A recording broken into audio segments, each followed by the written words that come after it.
when he thinks he can speak without consequence to this issue, then that's when he speaks up. I just have a major problem with that. He just let the palace intrigue go on, and then now he's sitting down doing this interview. He's trying to set the stage for 2024 for himself. Mike Pence wants to run in 24. Make no mistake, he will primary in 24. He has been wanting to run. He decided to play second fiddle in 2016. He really wanted to run, so he's like, I'll be the party guy. It wouldn't surprise me if there wasn't this understanding between him and some other factions of the GOP that, okay, well, you play the second banana now, and then you'll be rewarded later. We'll get behind you for a presidential bid. I wouldn't doubt it. But this is all posturing for 24. That's what this is. He wants to be seen as the guy that, if everything's falling apart, I can be here and you can come to me after.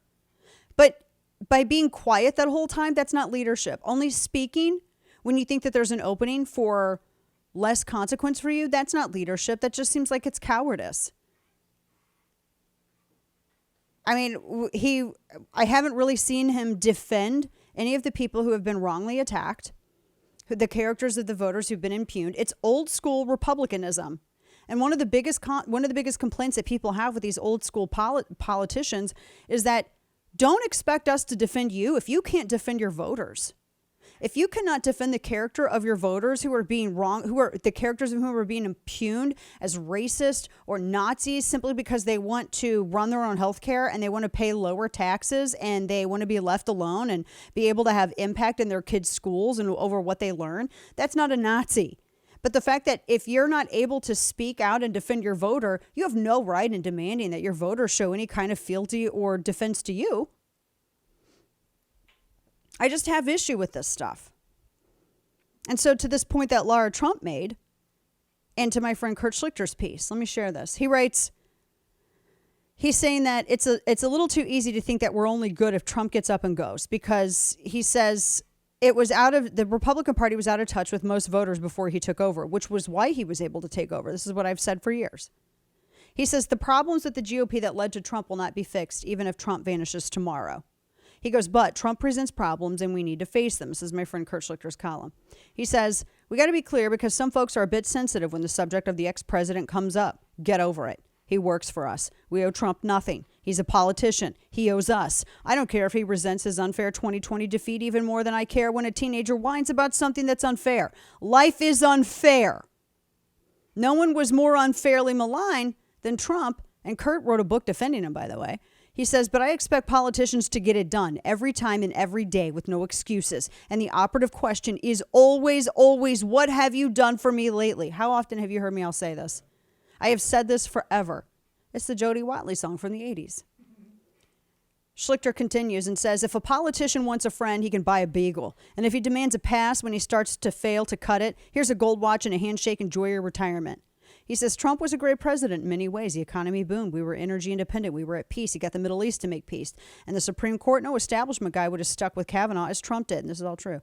He says, someday, some iconoclast historian is going to look back and say, damn, I can't believe how much Trump accomplished in the face of the full-scale assault by the establishment. He saved America, or at least put off our fall a little longer.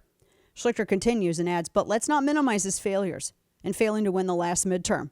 And they are failures, and they are just more in a line of them. He says he postures as the head of the GOP, and this is my big point.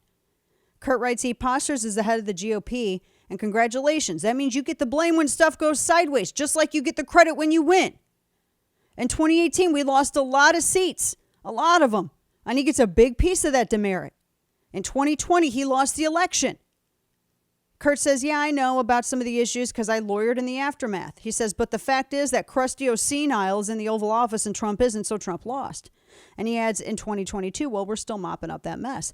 No, it's not all his fault. Some of the fault is his. He picked some of the candidates who either lost or ran far behind what they should have gotten. He says he collected a ton of money and then spent barely any of it, which is true. He adds he injected dumb drama into the election by hinting that he would announce the night before, issuing stupid nicknames for Ron DeSantis while we were trying to win, and did not slack off even after the disappointing loss. He adds his cringe insecurity about DeSantis, and he should be insecure, is embarrassing. All of that stuff hurts us in the midterms, and his rumblings about how great he did with his picks were tone deaf and infuriating. He says, I know he can be exhausting, but He says, the ongoing idea that all we need to do to get our Republican mojo back is to banish Trump is wrong. It's convenient, and it puts off the deep and searching personal inventory we need to do as a party to figure out how to get the checks in the boxes. And I agree with him. He's right in every aspect of this. And we need people to stop being so sensitive over a politician. I know people don't like hearing this. I'm saying this not for the politician's benefit, but your benefit. If I had to throw a life raft to a politician drowning, or you, all the voters, I'm going to pick the voters every day of the week, because that's the nature of our republic. They work for us. What have you done for us lately?